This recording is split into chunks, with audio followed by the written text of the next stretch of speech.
Supervisor scheduled my review. At 7 a.m. Nobody will hear you cry when I tell you how worthless you are. But when HR director walked in unannounced with security team and handed me an envelope, Supervisor's smirk vanished when. Nobody will hear you cry when I tell you how worthless you are, Dominic whispered, leaning across the conference table in the empty office. His voice carried that special kind of quiet that somehow feels louder than shouting. The digital clock on the wall read 7 to 3 a.m. outside. The morning sun hadn't fully risen, casting long shadows through the blinds. I sat perfectly still, my resume folder clutched in my hands like a shield. This performance review had been scheduled at this ungodly hour for one reason only. I've been waiting months for this. He continued, tapping a thick folder labeled with my name. Every mistake, every failure. All documented. His smile widened as he reached for the folder. Then the main doors swung open. The sound of multiple footsteps echoed through the empty workspace. Dominic's head snapped up, his expression shifting from smugness to confusion. Alara, the HR director, strode in with purpose, flanked by 2 security team members. Without acknowledging Dominic, she walked directly to me and placed a sealed envelope in front of me. "Open it, Linnea," she said gently. When I did, Dominic's face transformed in a way I'll never forget, from confidence to terror in the span of a single heartbeat. "Before I share what happened next, you need to understand everything that led to this moment. The 6 months of psychological warfare that pushed me to the edge, the evidence I collected. And most importantly, why what happened next changed, not just my life, but the entire company forever. My name is Linnea Ashford. I've always been the person who does things by the book, the reliable one, the problem solver. Before all this, I led our company's most successful product launch in 5 years. That success earned me a transfer to our flagship department, where I first met Dominic. From the beginning, something felt off. Dominic welcomed me with a stiff handshake and words that seemed supportive on the surface, but delivered with a chill that made me question if I'd imagined it. "Great to have you join us. Your reputation precedes you," he'd said. Eyes evaluating me like I was an unexpected obstacle. The first few weeks seemed normal. I learned the department's systems, met my teammates, Veda, Archer, and Pax, all of whom seemed oddly reserved around Dominic. They were friendly enough when he wasn't around, but the atmosphere shifted whenever he entered a room. Conversations died. People found sudden interest in their computer screens. It started small. Dominic questioned minor decisions in my reports, things too insignificant to push back on. "Are you sure about this projection? Or did you double-check these numbers?" Always in front of others, always with that hint of doubt in his voice. By week 3, he began excluding me from crucial emails. I discovered this when Veda mentioned a meeting I should attend. "Didn't you get the thread about the quarterly planning session?" she asked, surprised when I had no idea what she meant. "Must have been an oversight," Dominic said when I approached him privately. "I'll make sure you're included next time." His eyes, however, told a different story. They watched me with cold calculation, assessing how I would respond. I did what I thought was right. I worked harder, arrived earlier, stayed later, triple-checked every report. But something changed in month 2. During a team presentation where I outlined a new efficiency protocol that could save the company significant resources, Dominic interrupted. "That's actually based on Archer's framework from last year," he announced to the room. 20 pairs of eyes shifted to me, witnessing my confusion. Archer looked equally puzzled but remained silent. "I developed this independently," I said, maintaining my composure. "But I'd love to see Archer's work for comparison." "Let's move on," Dominic replied, dismissing the topic entirely. After the meeting, I searched company archives for Archer's supposed framework. It didn't exist. Later that week, I overheard Dominic speaking to our division VP. "Linnea has potential but needs close supervision. Her attention to detail isn't what her previous managers claimed." The VP nodded, glancing at me through the glass conference room wall. The damage was done. The pattern escalated. My access to certain data systems was restricted due to security protocol updates. Projects I initiated were reassigned. My suggestions in meetings were acknowledged, then immediately reframed as someone else's idea, usually Dominic's. When our department prepared the quarterly manufacturing quality assessment, I noticed concerning patterns in our newest production line. The failure rate showed statistical anomalies that indicated potential consumer safety issues. I documented my findings and brought them directly to Dominic. "I'll review these," he said, taking my analysis. 2 days later, I received the final report for team distribution. My sections had been dramatically altered. The warning indicators were gone, replaced with sanitized language that masked the problems. When I questioned this privately, Dominic's response chilled me. "You're overreacting to normal variations," he said. "This isn't your previous department. We have different standards here." When I persisted, his tone hardened. "The report is finalized. Send it as is." I did something then that would later save me. I kept both versions. I saved everything. Original reports, emails, meeting recordings when permitted. I didn't know why yet, but something deep inside told me to create a paper trail. The situation deteriorated further. Dominic began calling me into his office for coaching sessions that consisted solely of criticism. My performance, my communication style, even my professional appearance became targets. "Your presentation style makes people uncomfortable," he claimed, though feedback from colleagues suggested otherwise. The isolation tactics intensified. Team lunches happened without notice. Crucial decisions were made in impromptu hallway discussions I wasn't part of. When important clients visited, I was assigned urgent tasks that kept me away. Veda noticed. "He did this to Talia before you," she whispered one day at the coffee machine. "She left after 4 months, couldn't take it anymore." "Why?" I asked. Veda glanced around before answering. "Dominic only thrives when he's the smartest person in the room. Anyone who might outshine him becomes a target." I researched Talia that evening. She'd been highly accomplished before joining our department. Now she worked for a smaller company in a reduced role. I found others too. All high performers who had brief tenures under Dominic before departing or transferring. The pattern was undeniable. By month 4, my health began suffering. Sleep became elusive. Anxiety followed me home each night.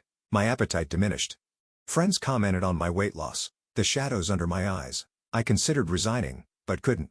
My mother's progressive illness required expensive treatments not fully covered by insurance. My savings were depleting. I needed this job and its health benefits. So I adapted. I documented every interaction with Dominic. I forwarded important emails to my personal account.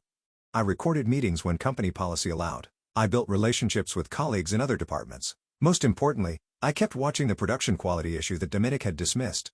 The turning point came last week. A system alert indicated anomalies in 3 consecutive production batches, exactly the pattern I'd warned about. I pulled the data directly, bypassing the filtered reports, and discovered the situation had worsened.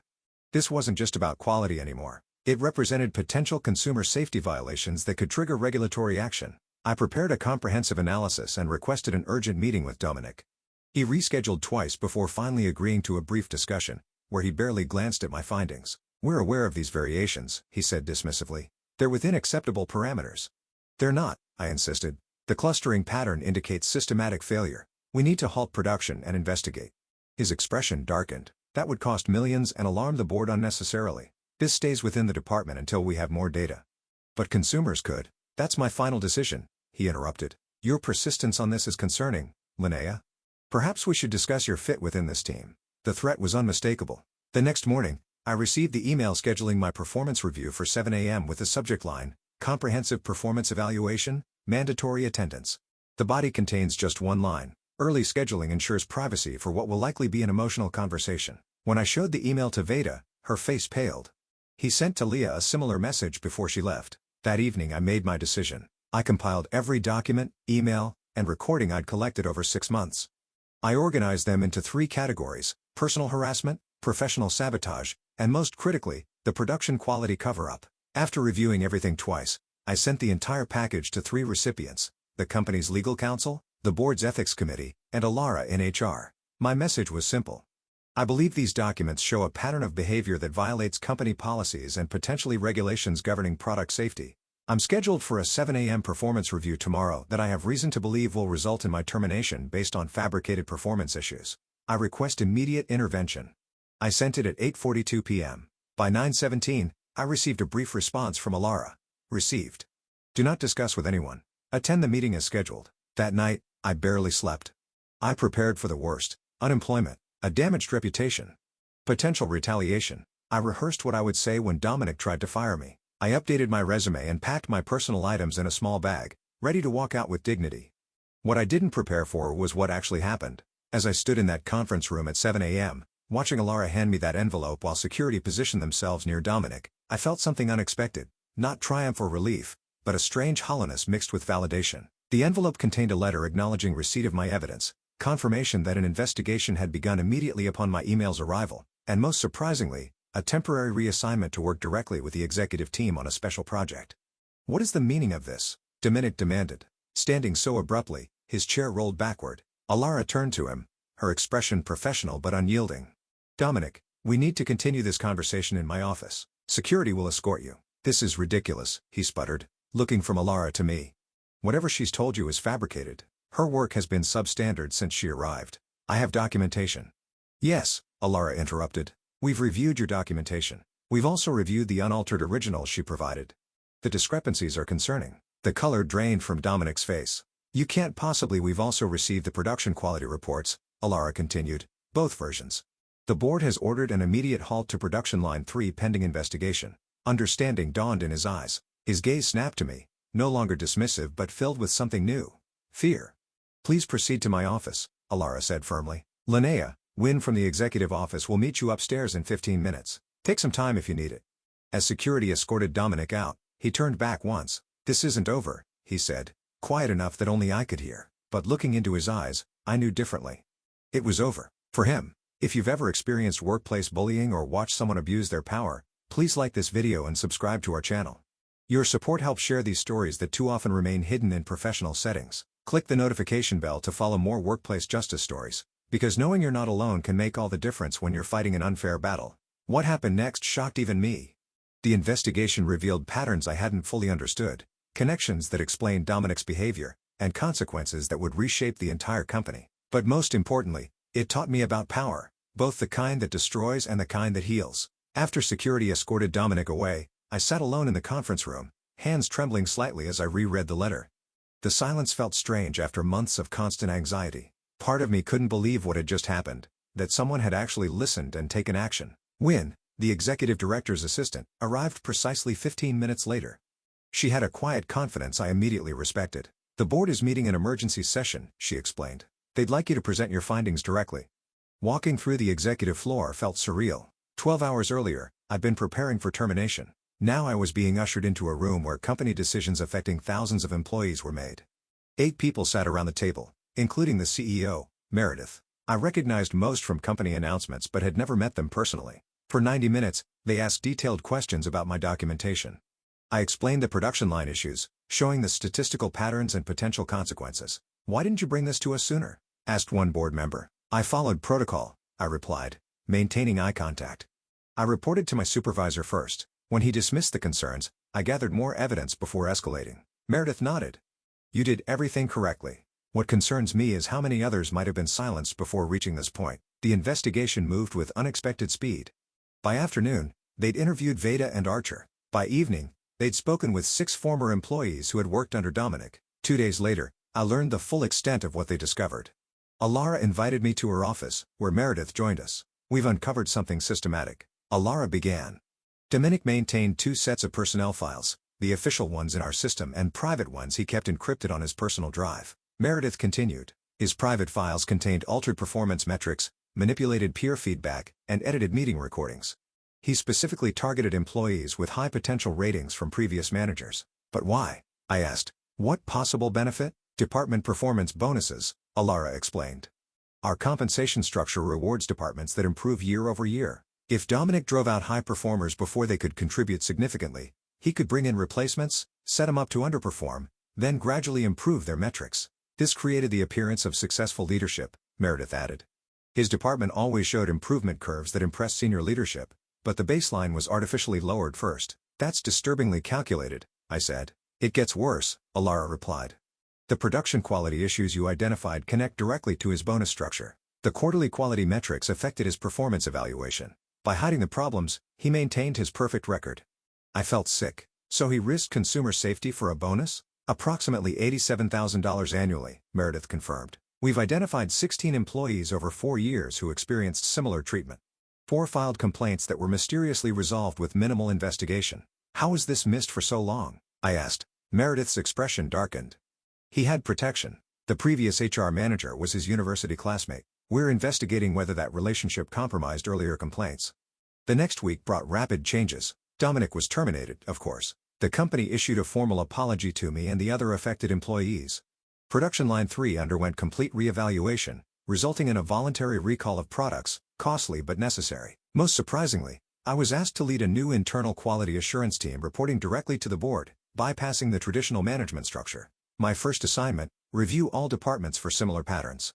Archer approached me in the break room a few days later. I should have spoken up, he said quietly, when he claimed my non-existent framework was the basis for your proposal. I knew it was wrong. Fear is a powerful silencer, I replied. He cultivated it deliberately. He told me once that I was on a performance improvement plan, but it never appeared in my official file, Archer continued. He used it to justify excluding me from projects. I believed I was failing. Similar conversations followed with other colleagues. Patterns emerged of isolation, manipulated feedback, and psychological tactics designed to create self-doubt. Dominic hadn't just targeted potential rivals. He created an environment where everyone felt vulnerable and no one trusted their own perceptions. 2 weeks after that morning confrontation, I received a message from Talia, one of Dominic's previous victims. She wanted to meet for coffee. We sat at a quiet cafe near the office. She looked nothing like her company photo. More confident, more present. When HR contacted me about Dominic, I couldn't believe someone finally caught him. She began, "I've been following the recall announcement." "That was your discovery?" I nodded, though I never expected it would lead to all this. "I found quality issues too," she revealed. "In an earlier production line, when I brought it to Dominic, he explained them away. Then my performance reviews suddenly tanked. I started questioning my own competence." "That's exactly what he did to me," I said. "I heard you kept records," she said. "Smart. I wish I had." "It wasn't strategy initially," I admitted. "Just instinct." Talia smiled. "Well, your instincts changed everything." The company called me yesterday with a formal apology and an offer to return with back compensation for lost bonuses. 4 others received similar calls. I felt a ripple of satisfaction. "Are you considering it?" "Actually, yes. The new management structure sounds promising." She hesitated. "There's something else you should know." After I left, I reported my concerns about the production quality to the Consumer Protection Agency. My eyes widened. "You did?" Anonymous tip. "They opened a preliminary investigation but closed it when they couldn't access internal documents. With the voluntary recall, they've reopened the case." The implications hit me. Dominic could face regulatory penalties, not just termination. Exactly. Regulatory violations follow you forever in this industry. Talia's expression held no sympathy. "Some actions deserve permanent consequences." When I returned to the office, Alara was waiting for me. "We've received notice of a regulatory investigation," she said. "They're specifically requesting all communications from Dominic regarding production quality over the past 3 years." "What does that mean for the company?" I asked. "We're cooperating fully. The voluntary recall helps our position. The focus seems to be on individual accountability rather than corporate penalties." She studied my expression. "You don't seem surprised." "I suspected it might happen," I answered truthfully. "The violations were serious." "Well, there's more. The board reviewed our communication protocols after this incident. We're implementing a new anonymous reporting system that bypasses direct supervisors." She handed me a folder. "They'd like you to oversee its development." The following months transformed the company culture. The new reporting system identified 2 other managers with concerning patterns, though none as severe as Dominic's. Mandatory training programs on psychological safety and ethical leadership were implemented. Most importantly, employees who had left under suspicious circumstances were contacted and offered reconciliation. 3 months after that 7 a.m. meeting, I received an unexpected email from a law firm representing Dominic. He was seeking a letter of reference as part of a settlement negotiation with the company. In exchange, he would drop potential claims of defamation. I forwarded it to legal without responding. Their reply was swift. "The company will not be providing references nor entertaining settlement discussions regarding factual reporting of documented misconduct." Later that day, I learned Dominic had taken a position with a smaller competitor in another state, one apparently unaware of the regulatory investigation. 2 weeks after that, the regulatory findings became public record. The competitor terminated him immediately. The most meaningful moment came 6 months after that fateful morning. Meredith called me into her office and slid a folder across her desk. The board approved a new executive position focusing on workplace integrity and quality assurance. "We'd like you to consider it." The role represented everything I'd fought for: accountability, transparency, and systematic protection against abuse of power. It also came with resources to implement real change. "Why me?" I asked. "There must be people with more experience." "Experience isn't what we need," Meredith replied. "We need someone who recognized a systemic problem, documented it methodically, and had the courage to report it despite personal risk. Someone who demonstrated integrity when it was hardest to do so." I accepted the position the next day. 1 year after Dominic scheduled that 7 a.m. meeting, our company received an industry award for ethical leadership. The production line issues had been fully resolved, with enhanced quality control processes that became the new standard. 5 of Dominic's previous targets had returned to the company in advanced positions. As for Dominic himself, the regulatory penalties included a 5-year industry ban. His professional reputation never recovered. I heard through industry contacts that he eventually took a position far below his qualifications in an unrelated field. The systematic destruction he had inflicted on others' careers ultimately became the blueprint for his own downfall. The sweetest part? I never once had to lie, exaggerate, or manipulate. I simply preserved the truth he tried to bury and ensured it reached those who needed to see it. His own actions did the rest. In my new executive role, I established a mentoring program specifically designed for employees recovering from workplace trauma. We called it the Phoenix Program, helping people rebuild confidence after having it systematically dismantled. Talia became one of our first mentors. During a leadership conference where I presented our new ethics framework, someone asked if I felt satisfied with how everything resolved. Justice and revenge aren't the same thing, I answered. I didn't want revenge. I wanted protection for myself and others. I wanted accountability. The fact that his own actions led to his downfall wasn't my goal, but it was perhaps the most fitting conclusion. Afterward, a young manager approached me. "I'm currently documenting a similar situation in my department," she whispered. "Hearing your story gives me courage." That's when I realized the true impact wasn't just about one toxic supervisor being removed. It was about breaking a cycle of silence that protects workplace abusers. It was about creating a blueprint for others to follow. The company culture transformed. Employees now regularly share concerns without fear. Managers understand that building others up rather than tearing them down leads to better outcomes for everyone. Most importantly, no one starts their day with the dread I experienced for those 6 months.